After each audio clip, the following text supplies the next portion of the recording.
Hey, I missed you too. Apple just released the public beta of iOS 26, and if you're planning to switch or if you're just wondering what is in iOS 26, is there anything good that I want to switch, I'm here to help. If you're gonna switch to iOS 26, first thing I'm gonna tell you, you have to back up in every possible shape and form. Back up to iCloud, back up to your Mac, back up your photos all by themselves. Just play it safe. These are beta releases.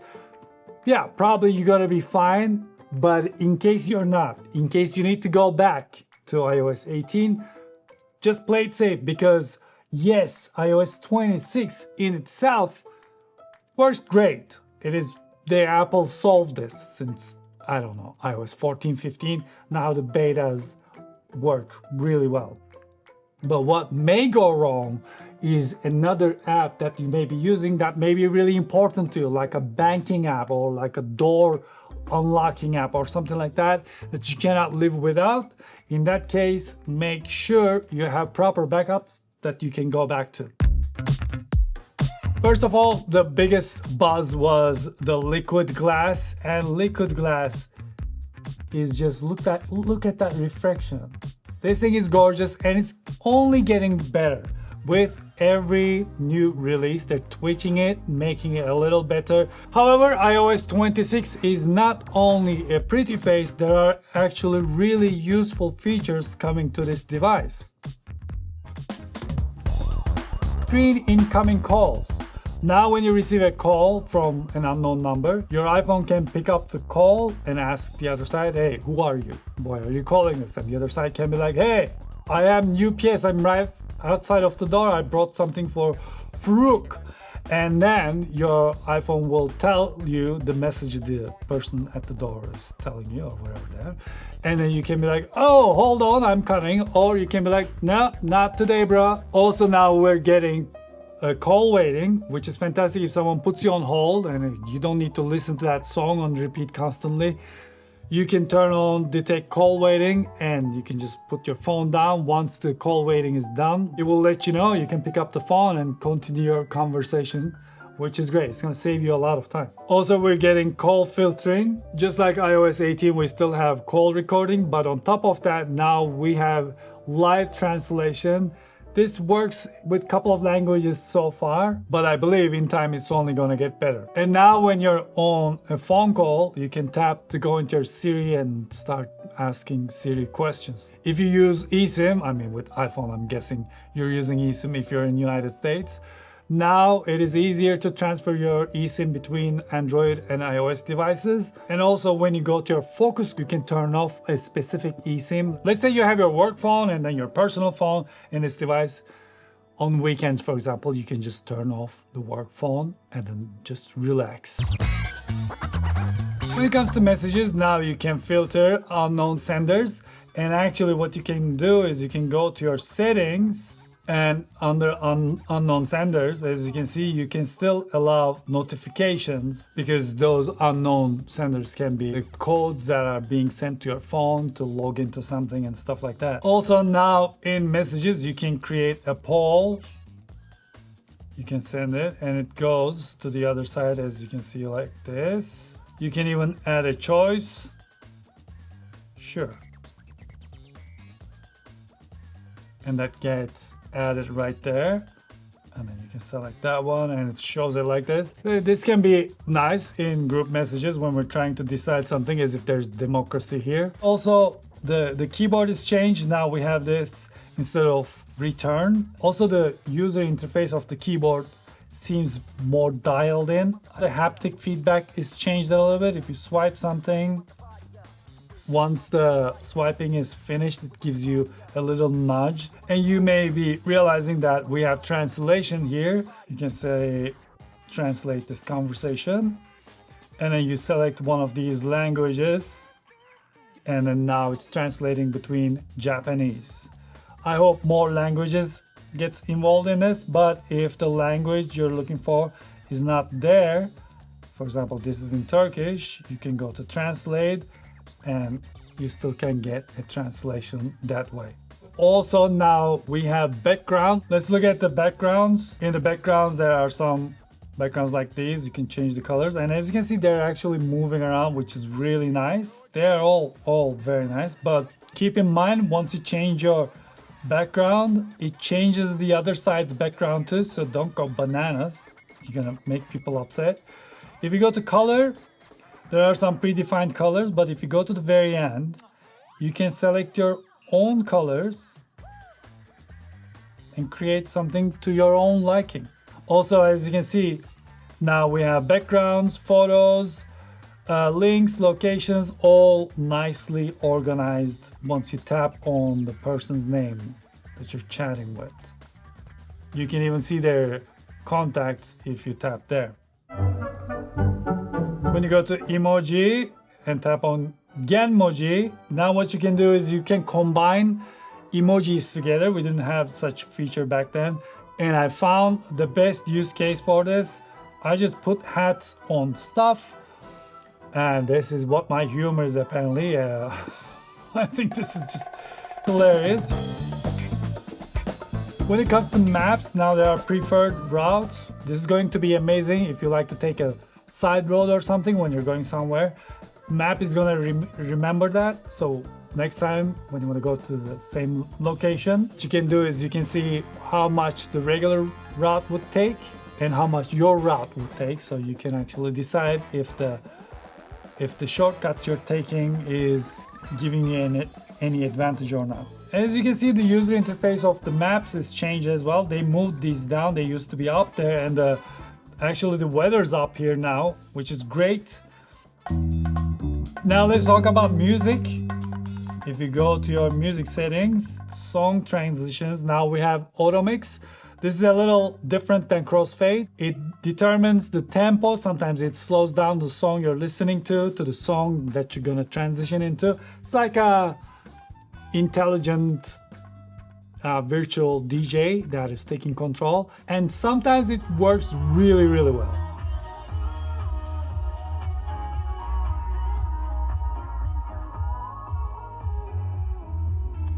Also in music, these animations,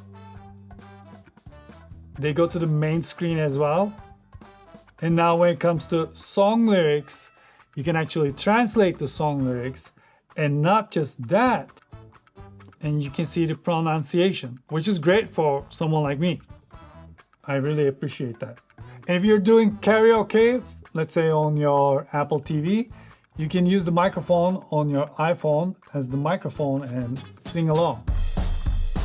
In the wallet app, we can already have our ID, especially if you're in California. In some select states, you can have your ID on your phone, and you can do it with your passport now. And plus, on top of that, they're bringing in airport maps, luggage tracking, shareable live activities, all together in your wallet. There's one great app called Games. In Games, you can see what your friends are playing. You can start a game with your friends. This is actually a really nice interface. I really like this, and it's really fun, especially when it comes to discovering games and see what your friends are doing, see what's going on. And it's packed with features. And next to that, we have Preview. Preview is really great, especially if you're on the go. And let's say you got an NDA and you want to fill out the NDA and send it as soon as possible. You can go to the settings and then you can just tap on it. You can add your signature and finish editing and then just send it just like that. Now, as you probably know, with the Photos app, there is a new selection here. You can see your library here. If you want to go to top, you can tap that. If you want to go to bottom, you can tap this. And if you want to go to your collections are here and you can look at anything you like. But here's something interesting that I really love. So if we go here, you see this tiny icon. When you tap that, that's spatial scene. And it turns this thing into 3D. Look, it cut the wires out. And this looks fantastic. There's one more I want to show you. This one. Look at the rails here when I hit spatial scene. As you can see, it cut the rails out from the background. Let's talk about the cleanup. The cleanup seems to be doing better, but still it's very limited since it's being done on the device. When it finds it and when you tap on it, it seems like it's doing much better. But if you go and select something that can be a little challenging, we are still not doing that well. I wish they added the cloud option. You know, maybe I don't want to do this on device all the time because I don't care about this photo. You can send it to the cloud and get this done properly. I know I can use another app, but I hope that option can be brought to iOS 26 at some point. Now, if you're using AirPods Pro, as you can see, the interface is a lot nicer. And if you go top, AirPods, if you go to the bottom, now you can select if you want the beta updates or not. And here you can say camera remote. What that does is, let's put these on. Let's launch the camera and I'm just gonna tap this.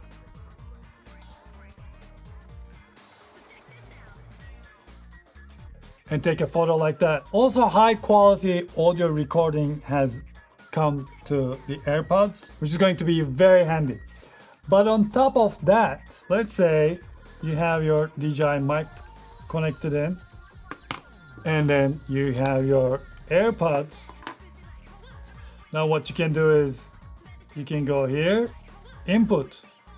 You can select which mic you want to use. You can say I want to use DJI Mic Mini, or you can say I just want to use AirPods Pro, which is a very welcomed feature.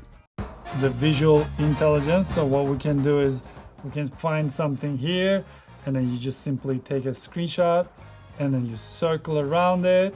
You can say image search, and there you go. I just wish that I didn't have to take a screenshot while I'm in the photos, because we're already in the photos. I wish the 3 dots gave me that option, but maybe with an update we can get that.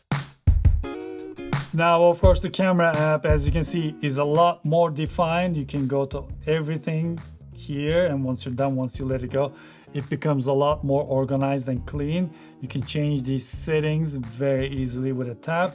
And let's say you're in photo, you just swipe up and you go to your settings. All of this is very welcome, and look at that glass effect. Man, this is just gorgeous. I can't get enough of this. If we go to camera settings, now we have an option here. When you're in messages and you take a photo while you're in messages, there's an option to turn off saving that image to your photo gallery. Now there is an option here, unlock with nearby devices, Apple Vision Pro. So now when you're wearing Apple Vision Pro, you can unlock your iPhone, and if you're in an environment in Apple Vision Pro, it even cuts out your hand. You can see the device as well. When it comes to FaceTime, now we have live translation. It works very much like live caption, but it translates to you. And also now in FaceTime, you can request the other side to share their screen, which is going to be really handy when you're talking to someone who doesn't know how to use their device and where they don't know where screen share is. If you're not in silent mode like the rest of us, there's a new ringtone. Let's remember the old one. This is the old one. Now there's an alternative.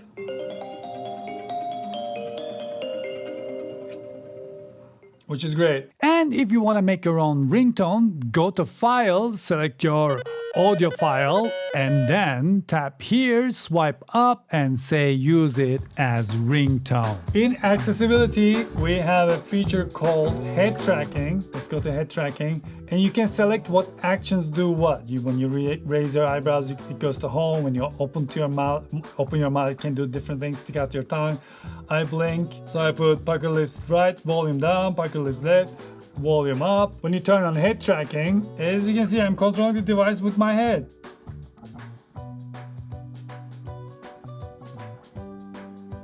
And what I can do is I can raise my eyebrows and go to the main menu, and then I don't know, let's go to photos.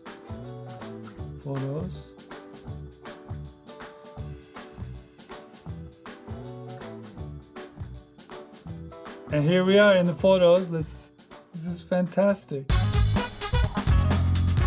When it comes to charging, now you can see how many minutes it's gonna require to charge to 80%. But if you wanna see more, you can go to your battery. And in battery, on top here, it's gonna show you it's gonna take 20 minutes to 80% and 1 hour, 1 minute to 100%. Talking about battery, if we go here, power mode, we have adaptive power. What adaptive power does, it tries to save as much power it can be without dropping down the performance a lot. And I did a Geekbench test and the results were very close, but I believe the less battery you're gonna have, it's gonna get more and more tuned down to save battery. It's a nice addition to have on the phone. Now let's talk about the liquid glass and the design. As you can see, this screen is just gorgeous. I love this, but what you can do is you can move these widgets up and down as you wish. You can change the size of this time, you can change the thickness of the font, you can change the color, you can make it solid, you can make it glass. We have different fonts, but this first one also supports resizing, so you can pull this, and as you can see, it plays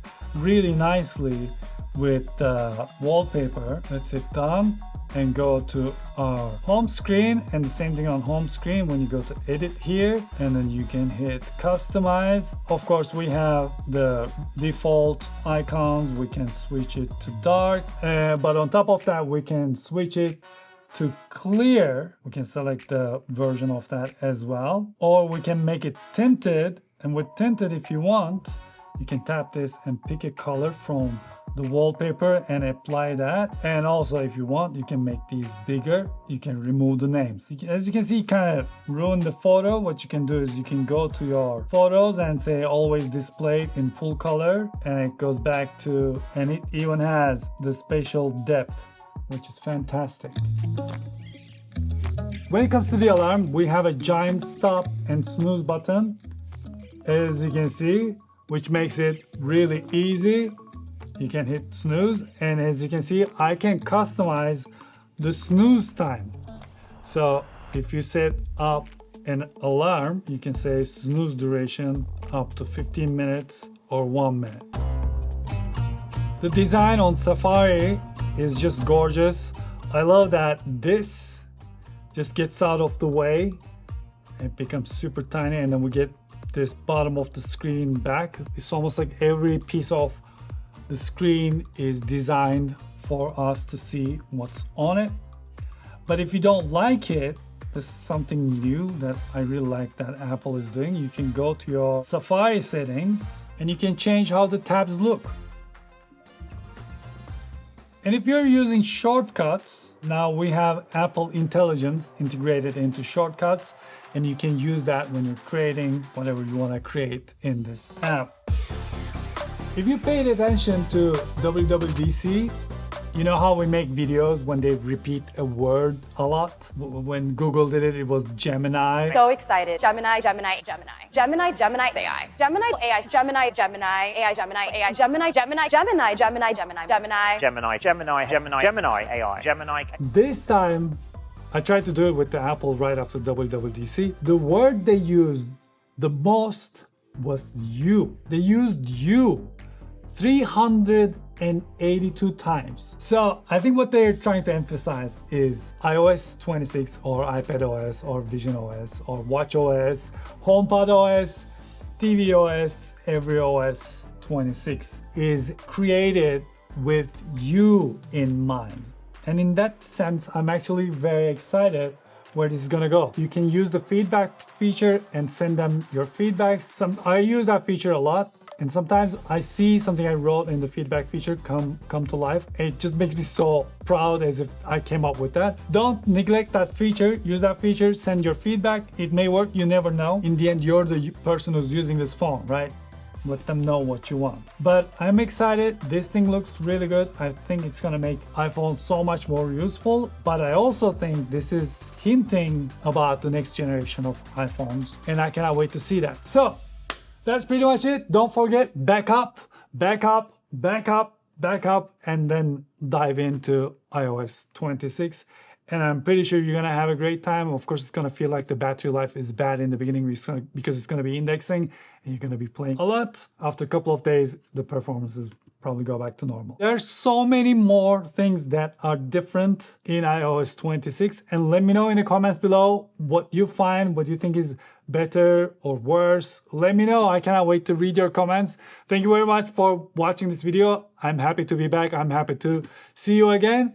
Until I see you the next time, take really good care of yourselves and hoşça kalın.